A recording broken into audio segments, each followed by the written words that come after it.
यह सरयू नदी के किनारे बसी अयोध्या महर्षि वाल्मीकि द्वारा लिखे गए रामायण का केंद्र।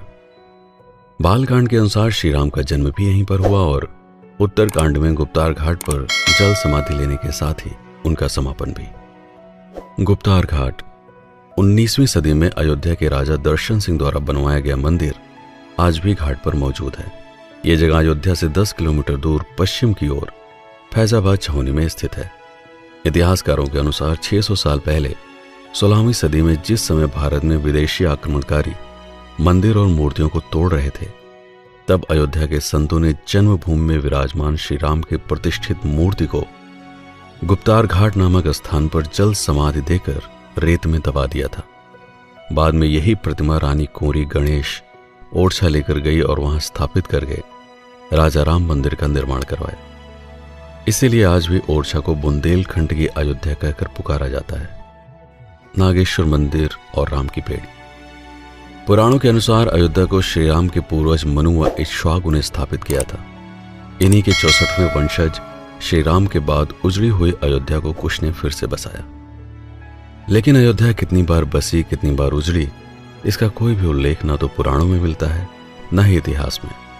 कुछ विशेषज्ञ ऐसा मानते हैं कि उज्जैन के राजा विक्रमादित्य ने लगभग 2000 वर्ष पहले अयोध्या के प्राचीन नगर की खोज करने के लिए सरयू नदी के किनारे कई प्राचीन शिव मंदिरों की प्रामाणिकता को लेकर गहन अध्ययन किया। विक्रमादित्य के नवरत्नों में कालिदास, घटकपर, वेताल भट्ट, शपणक, वाराह मिहिर, वररुचि, शंकु, अमर सिंह एवं धन्वंतरी शामिल थे। इन लोगों ने रामायण के आधार पर अयोध्या को खोजने एवं पुनर्निर्माण में महत्वपूर्ण भूमिका निभाई। आखिरकार उनकी यात्रा 12 ज्योतिर्लिंगों में से एक नागेश्वरनाथ मंदिर पर आकर समाप्त हुई। इस जगह पर सरयू नदी का बहाव पूर्व दिशा की तरफ हो जाता था। मंदिर को लेकर पौराणिक कथा थी कि राम के पुत्र कुश की पत्नी नागवंश से होने के कारण भगवान शिव की उपासक थी।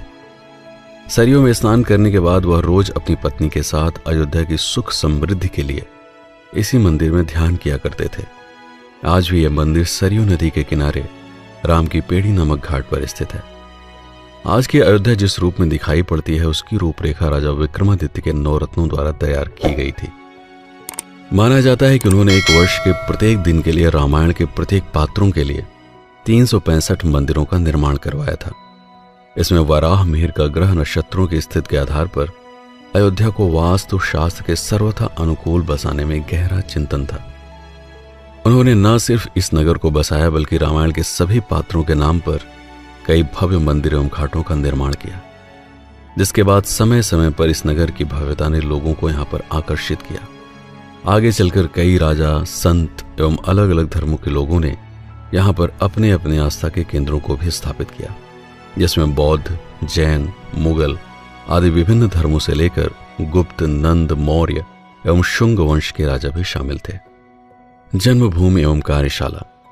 नागेश्वरनाथ मंदिर के आसपास कई ऊंचे टीले थे, जो यहां पर रहने वाले नागरिकों के लिए आस्था के प्रमुख केंद्र थे। सबसे प्रसिद्ध टीला था राम टीला, जिस पर काफी प्राचीन बने भवनों के अवशेष थे। स्थानीय लोगों के अनुसार यहां दशरथ की सबसे बड़ी पत्नी कौशल्या का भी महल था। इसी महल में श्री राम का जन्म हुआ। पुराने अवशेषों को फिर से जीवंत करने के लिए विक्रमादित्य ने इसी टीले के चारों तरफ एक विशाल कोट का निर्माण करवाया और तब से इसे श्री राम जन्मभूमि राम कोट के नाम से जाना गया। हजारों वर्षों तक चले बाहरी आक्रमणकारियों ने अयोध्या को जीतने के लिए हमेशा इसी कोट को निशाना बनाया। कोट के भीतर बने राम मंदिर को सबसे अधिक क्षति पहुंचाई मुगल शासक बाबर के सेनापति मीर बांकी ने। उसने कई मंदिरों को तुड़वाकर उसके मलबों से बाबरी मस्जिद का निर्माण करवाया। तब से न जाने कितने राजाओं ने राम जन्मभूमि पर अधिकार करने के लिए कई युद्ध किए, अपने प्राण त्यागे। कई कारसेवक बाबरी मस्जिद को ध्वस्त करते हुए पुलिस द्वारा चलाई गई गोलियों से शहीद हुए। आज भी अयोध्या के कारसेवकपुरम में राम मंदिर का वह ढांचा रखा है, जिसको साकार होता देखने के लिए समय समय पर सैकड़ों लोगों ने बलिदान दिए। आखिरकार एक लंबे विवाद के बाद डॉक्टर बेबीलाल की खनन रिपोर्ट को ध्यान में रखते हुए सुप्रीम कोर्ट के 5 जजों की बेंच ने सर्वसम्मति से 9 नवंबर 2019 को श्री राम मंदिर के निर्माण का ऐतिहासिक फैसला सुनाया, जिसके बाद श्री राम जन्मभूमि न्यास नामक स्थान पर मंदिर निर्माण के लिए कार्यशाला बनाई गई। अयोध्या में आने वाले पर्यटक यहां आकर राम मंदिर निर्माण के कार्य के साक्षी बन सकते हैं। हनुमानगढ़ी। दूसरा था हनुमान टीला, जिसके बारे में कहा जाता था कि श्री राम ने जल समाधि से पहले हनुमान को अयोध्या की रखवाली की जिम्मेदारी देते हुए इसी टीले पर बने महल में रहने का आदेश दिया। यह इतना ऊंचा टीला है कि यहां से आप पूरी अयोध्या को देख सकते हैं। राजा विक्रमादित्य ने यहां पर भी एक दृढ़ कोट का निर्माण किया, लेकिन 17वीं शताब्दी आते आते ये कोट भी बाहरी आक्रमणकारियों एवं काल की मार से खंडार हो गया। 1740 में अवध के नवाब शुजाउद्दौला के बीमार बेटे की जान बचाकर निर्वाणी अखाड़ा के शिष्य अभय राम ने हनुमान कोट में एक भव्य मंदिर के निर्माण की इच्छा व्यक्त की। नवाब के आदेश पर 52 बीघा जमीन मंदिर को उपलब्ध कराई गई। लाला सीताराम के द्वारा लिखी गई किताब अयोध्या का इतिहास नामक पुस्तक के अनुसार 1775-76 के आसपास अगले नवाब अशफुद्दौला के मंत्री टिकैत राय ने हनुमानगढ़ी नामक मंदिर के निर्माण का आखिरी कार्य संपन्न करवाया। श्री राम जन्मभूमि के बाद अयोध्या में आने वाले पर्यटकों के लिए यह सबसे अधिक आकर्षण एवं श्रद्धा का केंद्र है। लक्ष्मण टीला। तीसरा था लक्ष्मण टीला। विक्रमादित्य को यहां भी खंडार हो चुके महल के अवशेष प्राप्त हुए। यह ऐसा स्थान था जहां से अयोध्या के पश्चिमी छोर पर दूर तक नजर रखी जा सकती थी। मान्यता थी कि यहां श्री राम ने लक्ष्मण जी के लिए एक किले का निर्माण करवाया था, जिस पर रहते हुए ऊंचाई से ही पश्चिम से आने वाले शत्रुओं की जानकारी मिल सके। आज यह किला एक नए स्वरूप में सरयू नदी के किनारे मौजूद है, जहां से नदी के विस्तार को भली भांति देखा जा सकता है। विक्रमादित्य से लेकर आज तक ये टीला लगभग 2000 साल का परिवर्तन अपने भीतर समेटे अडिग खड़ा है। धर्मशास्त्री ऐसा मानते हैं कि लक्ष्मण ने गोमती नदी के किनारे एक नया नगर बसाया था, जो लक्ष्मणपुरा के नाम से पुराणों में मिलता है। विशेषज्ञों के अनुसार आज का लखनऊ ही पौराणिक काल का लक्ष्मणपुरा हो सकता है। यहां भी लक्ष्मण टीला नामक एक जगह है, जिसे आजकल टीले वाली मस्जिद के नाम से जाना जाता है। मणि पर्वत। चौथा टीला था मणि पर्वत, जिसके बारे में मान्यता है कि राम और सीता सावन के महीने में चारों तरफ फैली हरियाली को देखने के लिए और साथ में झूला झूलने के लिए यहां आते थे। आज भी सावन के महीने में स्थानीय लोग यहां आकर श्री राम और माता सीता की मूर्तियों को झूला झुलाकर उस परंपरा का पालन करते हैं। विक्रमादित्य ने इस टीले पर भी एक मंदिर का निर्माण करके इसको पुनः जीवंत किया। भारतीय पुरातत्व विभाग के अनुसार महात्मा बुद्ध ने अयोध्या में 6 वर्ष इसी मणि पर्वत पर बिताकर अपने शिष्यों को बौद्ध धर्म का उपदेश दिया। सम्राट अशोक के द्वारा बनवाया गया एक स्तूप आज भी यहां मौजूद है। पर्वत के पास में ही प्राचीन बौद्ध मठ के साथ ही पीछे की तरफ मुगलों के समय में बनाई गई एक कब्रगाह भी मौजूद है। कनक भवन। कनक भवन के बारे में मान्यता है कि इसे महारानी कैकेयी ने सीता जी को मुंह दिखाई में दिया था। तब इसकी दीवारें सोने से अलंकृत थी।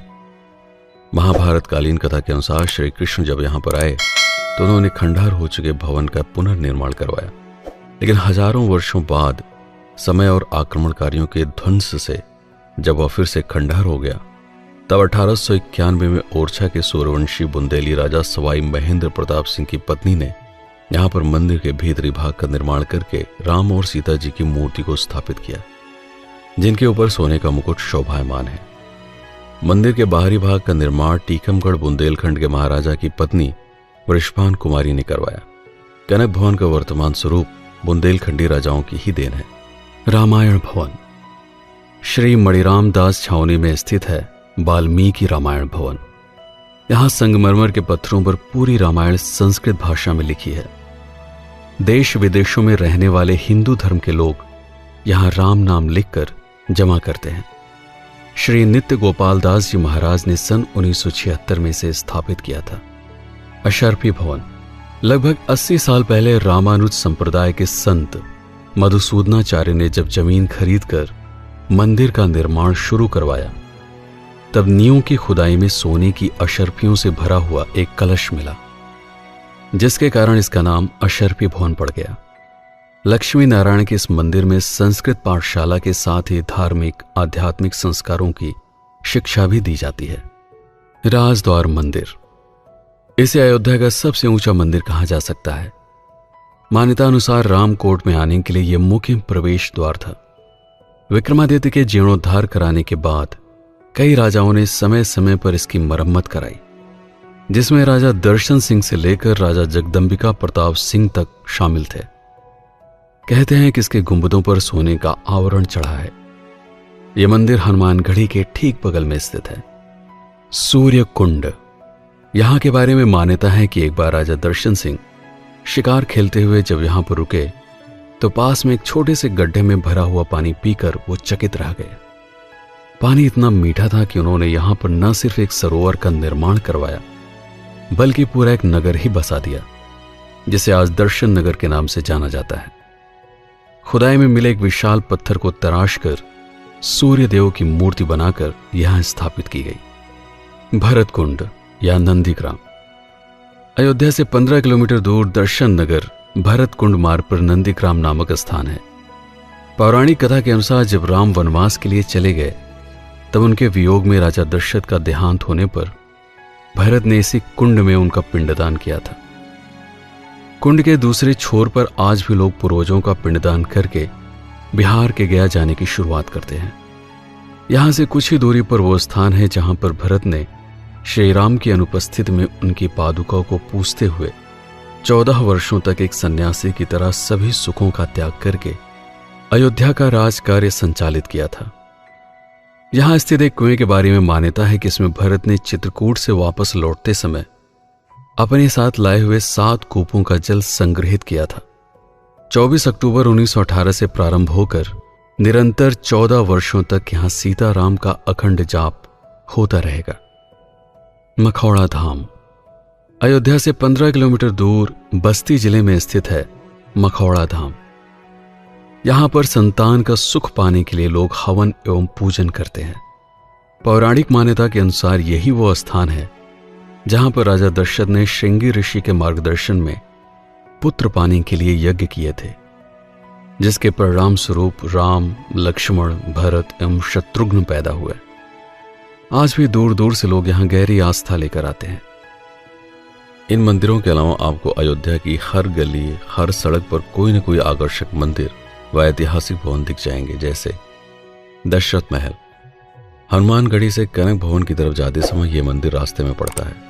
मान्यता है कि इस महल को राजा विक्रमादित्य ने उसी स्थान पर बनवाया था जहां पर राजा दशरथ का वास्तविक महल हुआ करता था। तुलसी स्मारक भवन, इस दिव्य स्थान पर श्री रामचरितमानस की रचना हुई। राज सदन, यह अयोध्या के राजा दर्शन सिंह का महल है। आज भी अयोध्या के वर्तमान राजा यहां पर निवास करते हैं। सुग्रीव टीला, श्री राम ने सुग्रीव के लिए यह किला बनवाया था। रत्न सिंहासन, यहां श्री राम का राज्याभिषेक हुआ था। छोटी देव काली, यहां सीता जी द्वारा शादी के बाद मायके से लाई गई मूर्ति स्थापित की गई। स्वर्ग द्वार, सरयू नदी के किनारे सबसे पहले इसी घाट का निर्माण हुआ था। भगवान कालीराम, यह मंदिर नागेश्वर नाथ के पास ही है। विक्रमादित्य के समय की मूर्तियां जो पहले राम जन्म स्थान पर थी अब यहां स्थापित है। ब्रह्म कुंड, इसका मूल नाम ब्रह्म तीर्थ है। गुरु नानक देव जगन्नाथपुरी जाते समय अयोध्या के इसी स्थान पर ठहरे थे।